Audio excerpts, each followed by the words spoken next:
Hi, this is Tom Kalinoski of Thomas Wall Covering here. We're working in Wallingford, Pennsylvania today. A lot of jobs that we go to inspect before we submit a bid or a proposal for a customer, there's so many times we find that walls are incorrectly prepped and or primed.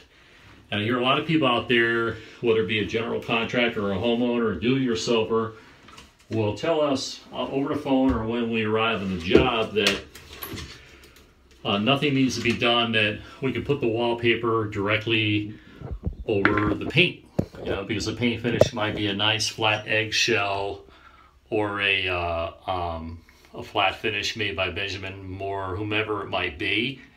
And we find over time that there's a lot of general contractors that want us to put up with piecework type of labor jobs, put up 54 or 27-inch vinyl directly over a bare drywall. That's a really big mistake.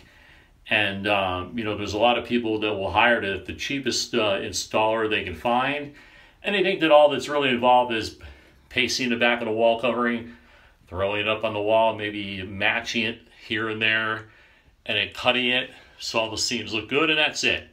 But there's so much more to it than that.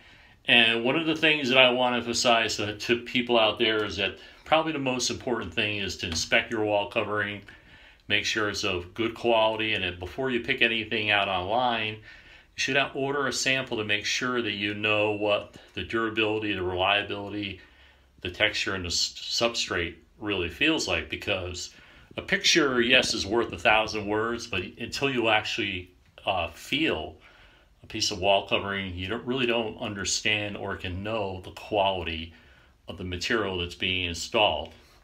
So number two, we always want to make sure that we put up a wall covering primer, which over the years has replaced size. I think a lot of people know that already, but believe it or not, there's a lot of people that completely neglect this really important step, so that after they've removed whatever wallpaper they put up, like 12 years ago, we had wallpaper up in this bathroom in Wallingford, and we wanted to make sure that even though the walls were already primed with a wall covering primer, I'm putting up another coat because it just gives me a guarantee and a better sense of security, knowing that the seams and the corners and the tops where a lot of moisture, especially in a bathroom, collects, or a kitchen, the water can accumulate behind the wall covering, causing it to become loose.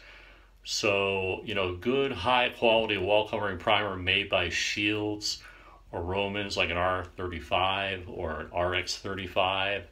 There's Technibond. There's several out there that work really well, so that after you roll it and cut in like you would paint, you run your hand along the wall and it feels like it's tacky. So that, does several things. It protects the wall, covers up the defects that are there, makes your installation a lot easier, so that when you have a multiple drop or a half drop match, or even a straight across match with a big repeat, you can actually slide that up the wall covering, up and down the wall, to make it easier for the installation. And then, years later, like we're doing now, it makes the removal a lot easier. It took me about an hour to strip off all this wall covering, and it even had a backing. It was a paperback vinyl. So after taking off dry the top layer, I had to go back with my wallpaper steamer to completely soak the backing, which was paper, to remove it. And if you look closely, because we put up the wall covering primer, it actually protected that drywall, where in a lot of situations, I'll get a call from a homeowner who's trying to save money, or from a general contractor, a building maintenance supervisor. Oh, well, we just want you to come in and, just hang right over the bare drywall. Don't worry about anything else. Well, that can lead to a lot of problems. Imperfections, mold, mildew, which, after a while, that can cause even more health-related problems. And then when you go to strip it or remove it, it tears up the drywall behind it, because the back of the wall covering literally becomes part of the face of the wall covering. So when you strip it, that face of the drywall comes right off with it. And then you've got a really big, laborious job that involves 3 or 4 coats of with sand in between joint compound that you have to let dry. You got to make sure it's perfectly smooth. And then you have to prime it again. And in a lot of cases, you have to replace the drywall completely. And then that leads to having to take everything else off the wall. So you can't just take old drywall off and replace it. You got to take off all the casing, the trim, the baseboards, crown molding at the top. So it involves a lot more time. It can take 3 times as long as what we originally estimated for. So, for example, I'm putting up this RX-35, which is made by Romans. Here's a kind of a photo of it. It's kind of like a milky consistency. It's like a transparent white primer, and it's even sticky when you touch it. So what I'm doing, I cut in at the top and on the sides, and I like to brush from the bottom on up, prevent the runs, because, you know, primer, any kind of a primer, but especially wall covering primer, tends to be very runny. So you got to make sure that cover everything carefully with a drop cloth, and have a sponge nearby so it can pick up drops that might wind up on areas that you don't want it to be. Okay, so I'm going to cut in,